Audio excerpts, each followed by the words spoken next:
My book is called Spring Water. It's a sequence of 53 poems about the mental life of a serial killer who puts poison in 10 bottles of water and puts them back on the shelves in stores. And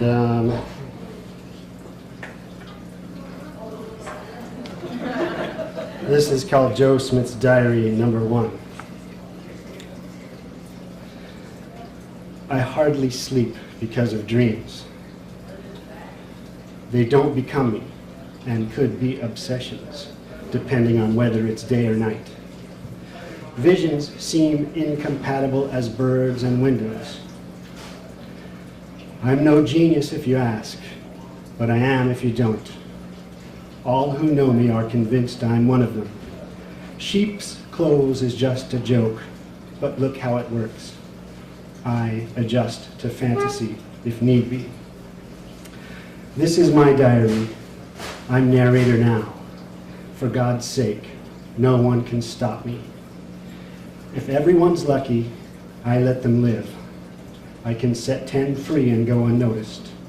What must I become? I'm much too efficient for everybody. We're nowhere near the end when time runs out. I am resigned and have insight into it. Sometimes sound is enough to relax me. Others, my head hurts about tomorrow. I notice what I don't. I'm on my own, apart from myself, as if missing half a moment. Some search below prayer engulfs this one dry spot. The mind's a freeway and I'm using the whole thing. I have this cushion of space around me. So, oh, how I must be mad then. Gone on and on as a top into wobble, winding down, like the opposite of what you should receive, depersonalized and wish-like, short. Stress on time or change.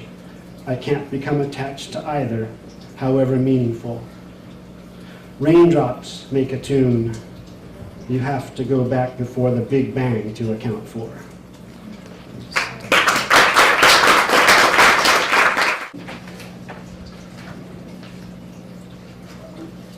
This is the first poem I ever got published in 1991, and it's called Shopping List. At lunch, it's the same thing every day, deciding whether to eat or write. And I'm really picky. On the one hand, wanting to be creative. On the other, nothing I haven't tried. No obscure parts of meats in shapes that can't be identified. No hot dogs because they're phallic. They should have been made into a patty. Then I wouldn't need 2 kinds of buns and wouldn't always have the wrong ones. And I don't know really where these things come from, but after they butchered whatever it was, that was what they had left over, so don't give it to me. I can't stand those nuggets either. I can only imagine where they've been, if they've ever seen the light of day, and what a chicken looks like without them. No reproductive or vital organs for me, please. I don't want to kill the thing just to survive. No tongue, because I know what I've done with mine. Nothing bleeding, or with eyes, or an IQ higher than mine. Nothing that looks like it could start to cry. Nothing with a shell, no eggs or other embryos. No snails, nothing that leaves that rainbow shit behind. Nothing I sometimes step on. In fact, no varieties of insects at all. No rodents of any kind. Nothing that lived in a swamp, whether it hopped or could fly. Nothing I don't have to bite. If it slides down my throat, I don't want it. Nothing burnt or thawed. Nothing with a white sauce on it. No brown liquids either. Nothing I couldn't tear to shreds with my bare hands and teeth, as I'm sure I couldn't have done with a cow. Don't go to any trouble. I have a foot to chew on. Can eat my words, swallow pride, or starve.